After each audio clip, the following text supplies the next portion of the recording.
গত 23শে জুন হওয়া নিট পরীক্ষার ফল ঘোষণা করলো এনটিএ। 1563 জনের জন্য ফের আয়োজিত পরীক্ষার ফল ঘোষণা করলো এনটিএ। 1563 জনের মধ্যে ফের পরীক্ষায় বসেছিলেন 813 জন।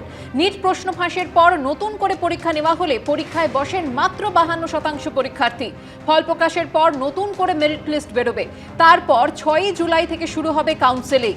গত 23শে জুন হওয়া নিট পরীক্ষার ফল ঘোষণা করলো এনটিএ।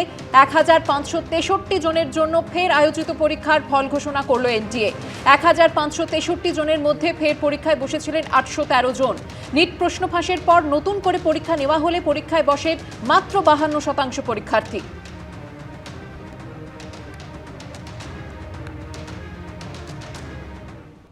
বেআইনি পার্কিংয়ের বিরুদ্ধে বেহালার সরসুনায় পথে নামলেন প্রবীণরা। সরসুনা থানার সামনে বিক্ষোভ দেখান তারা। আর অন্যদিকে মুখ্যমন্ত্রীর কড়া বার্তার পর ক্যামাক স্ট্রিটে নিজেদের পরিত্যক্ত ঘর ভেঙে দিল কলকাতা পুরসভা। কলকাতা দুই অংশে দুই ছবি। বেহালায় বেআইনি পার্কিংয়ের বিরুদ্ধে পথে নামলেন প্রবীণরা। ক্যামাক স্ট্রিটে নিজেদের পরিত্যক্ত ঘর ভেঙে দিল কলকাতা পুরসভা। মুখ্যমন্ত্রীর কড়া বার্তার পর উত্তর থেকে দক্ষিণ শহর জুড়ে বেআইনি পার্কিংয়ের বিরুদ্ধে অভিযানে নেমেছে কলকাতা পুলিশ।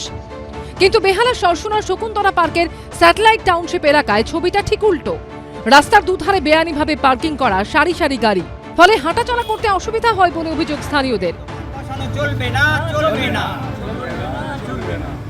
বেশ কিছুদিন ধরে একটা ইললিগাল পার্কিং এর শুরু হয়েছে। কিছু কিছু বাস পেছনে দেখতে পাবেন, এখনো বেশ কিছু বাস আছে। সকালের দিকে প্রচুর বাস থাকে এবং এই জন্যে রাস্তাটা ক্রমশ সরু হয়ে যাচ্ছে।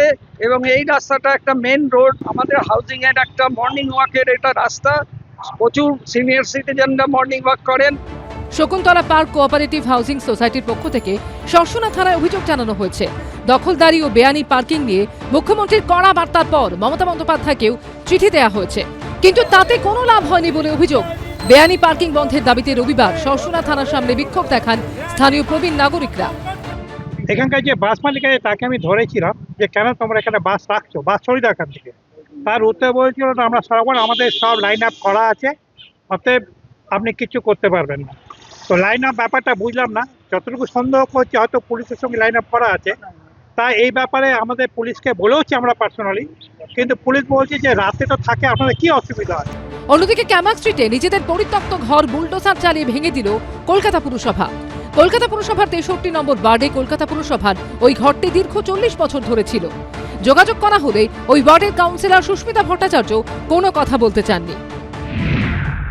পুলিশ আর পৌরসভা মিলে টাকা তোলার ব্যবস্থা হচ্ছে, তোমাদের এলাকাটা ছাড় দিয়ে দেবো, তোমাদের এলাকাটা ভেঙে দেবো। টাকা তোলার জন্য ওদের খুব খরা চলছে। ওদের টাকা পয়সার আমদানি ইডি সিবিআইয়ের মতোই অনেকটা বন্ধ হয়ে গেছে। এটা একটা রোজগারের জায়গা, সামনে পুজোও আছে, এখন কিছু মালপত্র কামাই হবে, এই জন্য করছে। বেআইনিভাবে কোনো জায়গা দখল বা তার জন্য সাধারণ পথচারীদের বিব্রত হওয়া বা উন্নয়নের কাজ থমকে যাওয়া বা সৌন্দর্যায়নের কাজ থমকে যাওয়া, তার বিরোধিতা করেছেন। পাশাপাশি হকারদের পাশে মানবিক মুখ নিয়ে মমতা ব্যানার্জি দাঁড়িয়েছেন, যেটা বিজেপি কোনোদিন পারে না। মুখ্যমন্ত্রীর নির্দেশে আপাতত 1 মাস বন্ধ রয়েছে হকার উচ্ছেদ অভিযান। এর মধ্যে কি সমস্যা মিটবে?